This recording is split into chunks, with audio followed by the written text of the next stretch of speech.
దేవుని పరిశుద్ధ నామములో మీకు హృదయపూర్వక వందనాలు తెలియజేసుకుంటున్నాం. ఎలా ఉన్నారు? బాగున్నారు కదూ? ప్రభు మహాకృప చేత మనము క్రిస్మస్ అనగా ఏమిటి అనే 6 విషయాలు తెలుసుకున్నాం. మొదటిగా క్రిస్మస్ అనగా ప్రియా ప్రభును మన జీవిత కాలం అంతట్లో వెంబడించుట అనే సంగతులు విన్నాం. రెండవదిగా జీవితకాలం అంతట్లో ప్రభునందు ఆనందించాలి అనే సంగతులు మనం చూశాం.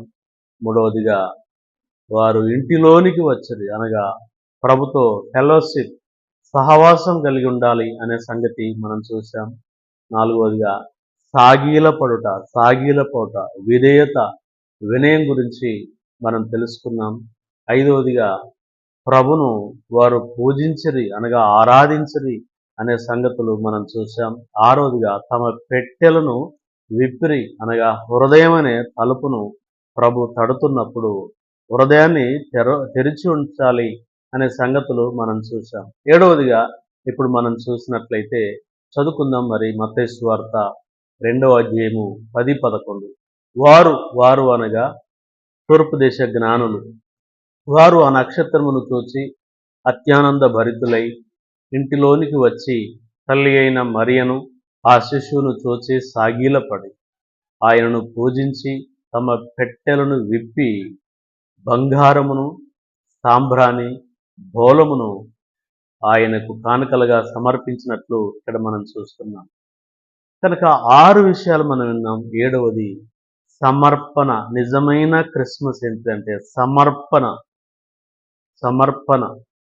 అవును, ప్రియా ప్రభు మన నిమిత్తమై, మన జన్మ కర్మ పాపముల నిమిత్తమై మనకు రావలసిన శిక్షను తాను తప్పించుట కొరకు గత 2024 సంవత్సరాల క్రితం ధనవంతుడు, శ్రీమంతుడు, సర్వాధికారి దేవుడైనప్పటికీ మన నిమిత్తమై మానవ ఆకారాన్ని ధరించుకొని ఈ లోకానికి వచ్చి మన శిక్ష యావత్తు ఆయన భరించిన ప్రభుగా మనం చూస్తున్నాం. సమర్పణ, మన కొరకు తాను త్యాగం చేసుకున్నాడు. సమర్పణ కలిగిన ప్రభుగా ఇక్కడ మనం చూస్తున్నాం.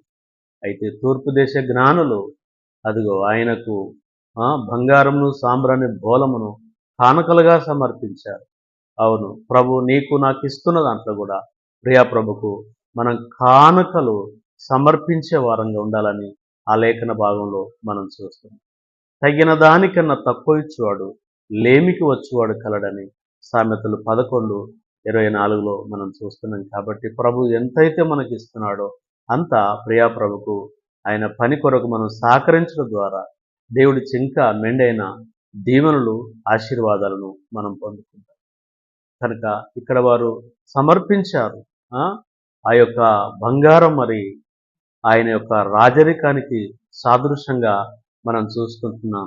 సాంబ్రాణి యాజకత్వానికి సాదృశ్యంగా మనం చూస్తున్నాం. బోలము ఆయన చేసిన సేవకత్వానికి సాదృశ్యంగా మనం ఏదైనా వారు సమర్పించవచ్చు. కానీ బంగారం సాంబ్రాణి బోలమే ఎందుకు సమర్పించారంటే బంగారము ఆయన రాజరికానికి సాదృశ్యంగా, రాజులకు రాజు, ప్రభులకు ప్రభు. ఆ ప్రభుకు వారు బంగారాన్ని సమర్పించారు. ఆయన యాజకుడు కాబట్టి అదిగో సాంబ్రాన్ని సమర్పించినట్లు మనం చూస్తున్నాం. ఆయన సేవ చేశాడు భూమి మీద. ఆ సేవకు సాదృశ్యంగా ఆ యొక్క మరి బోలమును సమర్పించినట్లు మనం చూస్తున్నాం. కాబట్టి వాక్యం వింటున్నా నా సహోదరి సహోదరు, నిజమైన క్రిస్మస్ జీవితకాలం అంతట్లో ఆ ప్రియా ప్రభును మనం వెంబడించుటే నిజమైన క్రిస్మస్. రెండవదిగా ఏది ఉన్నా లేకపోయినా ప్రియా ప్రభులో ఆనందించడం, సంతోషించడమే నిజమైన క్రిస్మస్. మూడవదిగా ఆయనతో సహవాసం కలిగి ఉండుట, ఫెలోషిప్ కలిగి ఉండుట నిజమైన క్రిస్మస్. నాలుగవదిగా ఆయనకు సాగీలపడుట, విధేయత పడుట, తగ్గింపు కలిగి ఉండటమే నిజమైన క్రిస్మస్గా మనం చూస్తున్నాం.